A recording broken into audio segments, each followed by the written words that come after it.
Theatre of dreams, যে stadium জন্ম দিয়েছে অনেক কিংবদন্তির। শুধু সমর্থকদের মাঝেই নয়, ফুটবল রোমান্টিকদের কাছেও ওল্ড ট্র্যাফোর্ডের আবেদন অন্যরকম।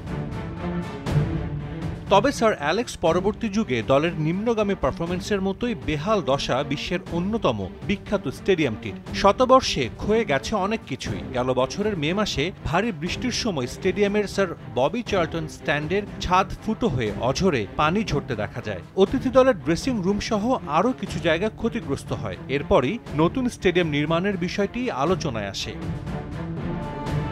অবশেষে ক্লাবের অন্যতম মালিক স্যার জিম র্যাটক্লিফ ঘোষণা দিলেন নতুন স্টেডিয়াম নির্মাণের। বর্তমানে আর্থিক সংকটে থাকলেও ব্যয়বহুল প্রজেক্ট হাতে নিতে যাচ্ছে ক্লাবটি। প্রায় 2 বিলিয়ন পাউন্ড খরচ করে নির্মাণ করা হবে নতুন স্টেডিয়াম। ছাতার আদলে নির্মিত এই স্টেডিয়ামের দর্শক ধারণ ক্ষমতা হবে 1 লাখ।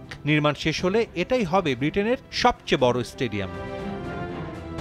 ওল্ড ট্র্যাফোর্ডের কাছেই হবে আইকনিক এই ভেন্যু, আর এর নির্মাণ শেষে ভেঙে ফেলা হবে বর্তমানে ম্যান ইউনাইটেডের হোম গ্রাউন্ড ওল্ড ট্র্যাফোর্ড। তবে 100 কোটি পাউন্ড ঋণের বোঝা মাথায় নিয়ে ক্লাবটি এই অর্থায়ন কিভাবে করবে তা স্পষ্ট নয়। ব্রিটিশ ধনকুবের স্যার জিম র্যাটক্লিফ এবং ক্লাবটির প্রধান নির্বাহী ওমর বাররাডাও কিছুই পরিষ্কার করেননি।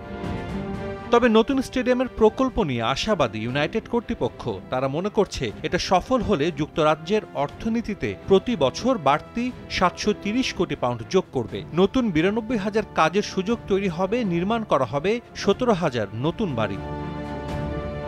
সাধারণত এমন বড় প্রজেক্ট সম্পন্ন করতে 10 বছরের মতো সময় লাগলেও 5 বছরেই এর নির্মাণ কাজ শেষ করা সম্ভব বলে মনে করছেন স্টেডিয়াম নির্মাণে নিয়োজিত স্থাপত্য সংস্থার প্রধান। এটা বিশ্বের আকর্ষণীয় প্রজেক্টগুলোর একটি হতে যাচ্ছে। বিশ্বের সবচেয়ে বিখ্যাত ক্লাব, যাদের 100 কোটি ভক্ত আছে। এটা এমনভাবে তৈরির পরিকল্পনা করছে যাতে ভক্তদের মাঠে কাছাকাছি নিয়ে যায়। তবে নতুন স্টেডিয়াম নির্মাণের ঘোষণা জন্ম দিয়েছে অনেক প্রশ্নেরও। অনেক সমর্থকই জানতে চাইছেন, এটা কি টিকিটের দাম বাড়াবে? গত 2 দশক ধরে ক্লাব যে ঋণের বোঝা টানছে তা কি আরও বাড়বে? অবশ্য এসব বিষয়ে মুখ খুলছে না ইউনাইটেড কর্তৃপক্ষ। সাজিদ মুস্তাহিদ, সময় সংবাদ।